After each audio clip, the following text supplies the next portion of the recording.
How's everybody doing? My name is Anthony Brian Logan, and today I bring you a follow-up to a story I covered a few days ago right here on the channel about a 39-year-old male by the name of Jay Bishop, who was a member of a Christian conservative organization called Patriot Prayer that the media will call a far-right extremist hate group, but different story. We'll talk about that a little bit later. He was shot and unfortunately killed by a 48-year-old male by the name of Michael Reinoehl. Now, Michael Reinoehl was, keyword, a member of Antifa and/or an Antifa supporter. That's kind of an interesting distinction. We'll get to that in a minute. But the police caught up with Michael Reinoehl and they attempted to apprehend him. Another keyword. Reinoehl didn't want to go. He had a long rifle and got into a shootout with the police. Now, he lost that shootout, so he's dead. Shout out to the police for, catching this murderer. And I'm glad that he's not going to be able to hurt anybody else. And rest in peace to Jay Bishop. It's really sad. According to his friends, he was not even the kind of guy to try to look for any kind of trouble. And on a night that he got shot, from what I saw, and I do have a little bit of video, but it's kind of hard to see. I'll put that in the box. From what I saw, he was not in an aggressive way trying to go after anybody. All right. The rally out there in Portland from the Trump supporters that Jay Bishop was part of, it was peaceful. It wasn't any kind of shooting or anything like that. All right. The media have done a really transparently biased thing here, and they're trying to spin it in favor of Michael Reinoehl and against Jay Bishop. Now, Vice News is involved here. This, in my humble opinion, is the elephant in the room. Vice News interviewed Michael Reinoehl after the shooting when he was still on the run. Okay, this is before the police caught up to him. Like, they did a whole interview. And if you want to see that, I'll link to it in the box. Then they got a whole professional camera out there. Like, it was a real thing that they put on TV. Now, before I even get into the whole Michael Reinoehl Vice News interview, I find it interesting how they were able to do that and put it on TV. But if I put up an interview from Kyle Rittenhouse on my Instagram page before the shooting, when he was talking about just wanting to help people and having the med kit and not trying to hurt anybody, that gets deleted. And they try to delete my page over it. And they say it can't go live from Instagram. And the same thing on Facebook. Interesting, but different story. I digress. My whole point is that the media are clearly biased towards the left, and Vice News is just highlighting the bias. Now, in the interview, in the video that the interview was seated in, because the video is like 12 minutes long, about 7 minutes of that is Vice News trying to explain why they got him on there and then trying to downplay what he did. They said from the beginning, oh, we're not trying to glorify it. We're not trying to excuse it. But they spend the majority of the time in the beginning before they show his talk. And at the end, talking about other people and juxtaposing it, talking about, oh, well, Kyle Rittenhouse was a vigilante and a far right wing nationalist, and he's been seen as he's been seen as a guy that's really a folk hero. They're talking about Charlottesville. They're talking about all types of other things. And they were saying the reason why the Antifa, or what they would say anti-fascists, make it be a little bit less, sinister. They'll say the reason why Antifa had guns out there is because the right-wing organizations were posing a threat out there in Portland. It's like, wait a minute, excuse me. You're zeroing in on nearly 100 continuous days of anarchy in Portland. Who's out there committing the crimes? Who's out there engaging in the lawlessness? It's not us, all right?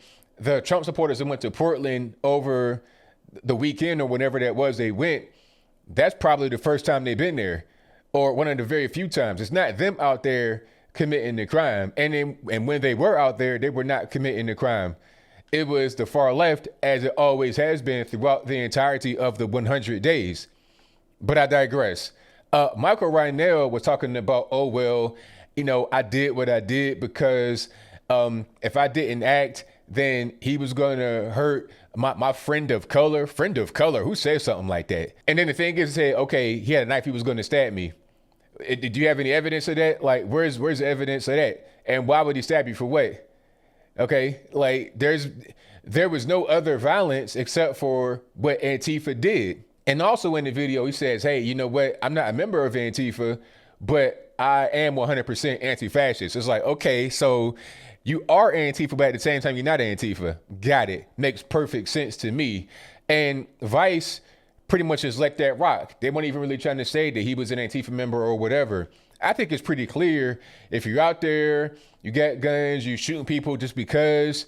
I mean, you're part of Antifa. Okay, this is not the first time they've done things like this. Vice and this guy, Reinoehl, whatever his name is, Michael, they were trying to say that the right wing, they're dangerous and they're the ones you got to watch out for. As a matter of fact, when Michael saw all the Trump trucks and the flags, he saw it as a direct threat to him. Why is it a direct threat to you? We're not the ones out here hurting anybody, all right? Either you ignorant or you just hate Trump supporters. You hate the right and you want to hurt the right. Don't try to play the victim talking about, oh, they're out to get me. No, you're out to get them, which is why you killed somebody from that side. If you're so scared, if you're so afraid of them, why did you, number one, go to this event where they're at with your gun on you? You must not be that afraid. And why did you kill a Trump supporter? Why did you do that? All right. They were able to identify Jay Bishop and some of his friends because they had on Patriot Prayer hats. If I'm wrong about that, let me know in the comments below. And in the video of the shooting, I heard something like, oh, we got two or we got a couple. I was like, what does that mean? We got a couple, we got two. And then after the incident was over with, Antifa bragged about it, similar to how ISIS does after a terror attack. Oh, we did it. We're going to do it again. You know, we took out the trash. You don't need any help doing that. That's what they did. And I'll place that video in the box below as well, so you're able to see it and hear it for yourself. Don't just take my word for it. So Antifa and guys like Michael Reinoehl might try to play the victim, but they're really the victimizers. Okay, it's pretty clear. No Trump supporters shot anybody, stabbed anybody, hurt anybody. It's always those on the far left. Same thing in Seattle, Washington, and Chaz Chalk. Remember that? I mean, who was out there shooting them young men, including Horace Lorenzo Anderson Jr.? Was it the far right, the Proud Boys, Boogaloo? Who was out there doing it? It was the far left, as it always is on the left coast and all over the country with these so-called Black Lives Matter protests, which ain't nothing but riots and insurrectionist acts. But we'll move right along. The whole thing from Vice was ridiculous, but I think Vice probably helped the police get this guy, Michael Reinoehl. Maybe they recognized where he was going. Maybe they, knew some of the settings and the environment. They were able to get his face and talk to people. Once you doing interviews and stuff like that, and you showing your whole face, you're making it easy for the police to catch up to you. So if Vice were able to help the police get this guy and, handle that situation, then shout out to them. Bravo, you're doing a great job. Although they were trying to just downplay Antifa, make excuses for them. As a matter of fact, I have more evidence of what I'm saying. The so-called journalist that interviewed this guy is a stomp down Antifa apologist. And I'll place his tweets on the screen before you. You can read them for yourself. Don't take it from me. Okay? He's trying to talk about the Proud Boy, Richard Spence, all this and that and the third. Well, these guys ain't out here killing people. It's your guys out here killing people. All right? This guy Reinoehl is not the first one to do something like this. This has been a consistent pattern. I saw in Portland an Antifa member, supporter, whatever you want to call it, stabbed a black conservative at a so-called Black Lives Matter rally. So why is that happening? If Black Lives Matter, why are you stabbing them up? What's going on? These people are using this whole thing of, oh, we're anti-fascist, we're anti-racist, we believe Black Lives Matter, my friend of color. They're using these things to do whatever they want to do. And in my humble opinion, they're trying to overthrow the government to put their own form of government in. I mean, we saw a preview of it in Chaz Chalk, all right, where there was no police. They ran the police away from their own precinct. What they did was hire their own security. This guy, Reinoehl, was brought in to be a so-called security officer. Well, why do you need that? You got the cops, right? Oh, but you don't believe in police.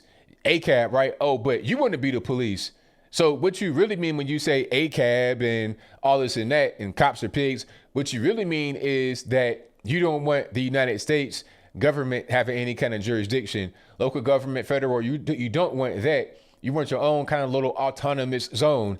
And it's funny because they say how much they're anti-racist and anti-fascist, but they kind of want like a white ethno state because the majority of BLM and Antifa are white people. So they don't want to have the United States government. They want to have their own little enclave. That's an ethno state. But I'm to be told that it's the far right that wants the ethno state and they're racist and they hate black people. I can't really tell. I cannot tell. Those that are out there really committing the violence are on the far left, as this guy, Michael Reinoehl, was. He did, as the great JOP would say, and it is what it is. You know, you can't bring your guns trying to shoot the police. And I got to add one last thing here. He said that it was self-defense, right? He had to kill the person because they were going to kill me or kill my friend of color, quote unquote. Well, if it was self-defense, why not just go peacefully? Huh? Kyle Rittenhouse went peacefully, but you cannot talk about him on Facebook or Instagram or even Twitter to a certain extent. You can't talk about him unless you get banned or shadow banned or you get in your post deranked. All right. But this guy said self-defense, but didn't go peacefully, and you got a whole episode on Vice News about him. That's funny how that happens. And I predict that there will be many more pieces that are in support of this guy because he's so-called anti-fascist. They see him as a soldier for their side. This is why Mason Hirano and others on the Democratic side won't say anything bad about Antifa. They know what's going on. That's their enforcement arm. Antifa is a new clan. They killed blacks, whites, anybody that had a different political point of view than them. This is what's going on right now in 2020. Open your eyes. But I think I'll leave that right there for now. And what say you? Do you think that Vice News were ridiculous for having this man on camera? If that's your viewpoint, let me know why in the comments below. Or did they do a good thing because they probably led the police to his location, which is what caused him to no longer be here? You know, going to the upper room, going to the land down under, or wherever he's at. Probably someone that's in Toasty right now. You know, you don't need no firewood or nothing. You got eternal firewood. How about that? You guys pretty much know where I stand. He got what he deserved. You know, you can't just go around killing people. You know, self-defense, please. These Antifa thugs been out here doing the same exact thing for a very long time. And I think that cases like this should alert the American people about what's going on. The media, I predict, won't cover it with as much vigor as they have been doing with Kyle Rittenhouse. What they say about Kyle Rittenhouse? Oh, he's a vigilante, cross state lines, all this, that, and the third. What are they going to say about this guy that shot the 39-year-old man by the name of Jay Bishop? What are they going to say about him? They might try to sweep it under the rug, ignore it, and then talk more about how bad Kyle Rittenhouse was, although he was actually on videotape running away and being attacked with skateboards and guns and Molotov cocktails and more. But whatever your thoughts are, please let me know in the comments below. And that's all I got to say for this video. If you like what you heard, please comment, rate, share, and subscribe. Peace.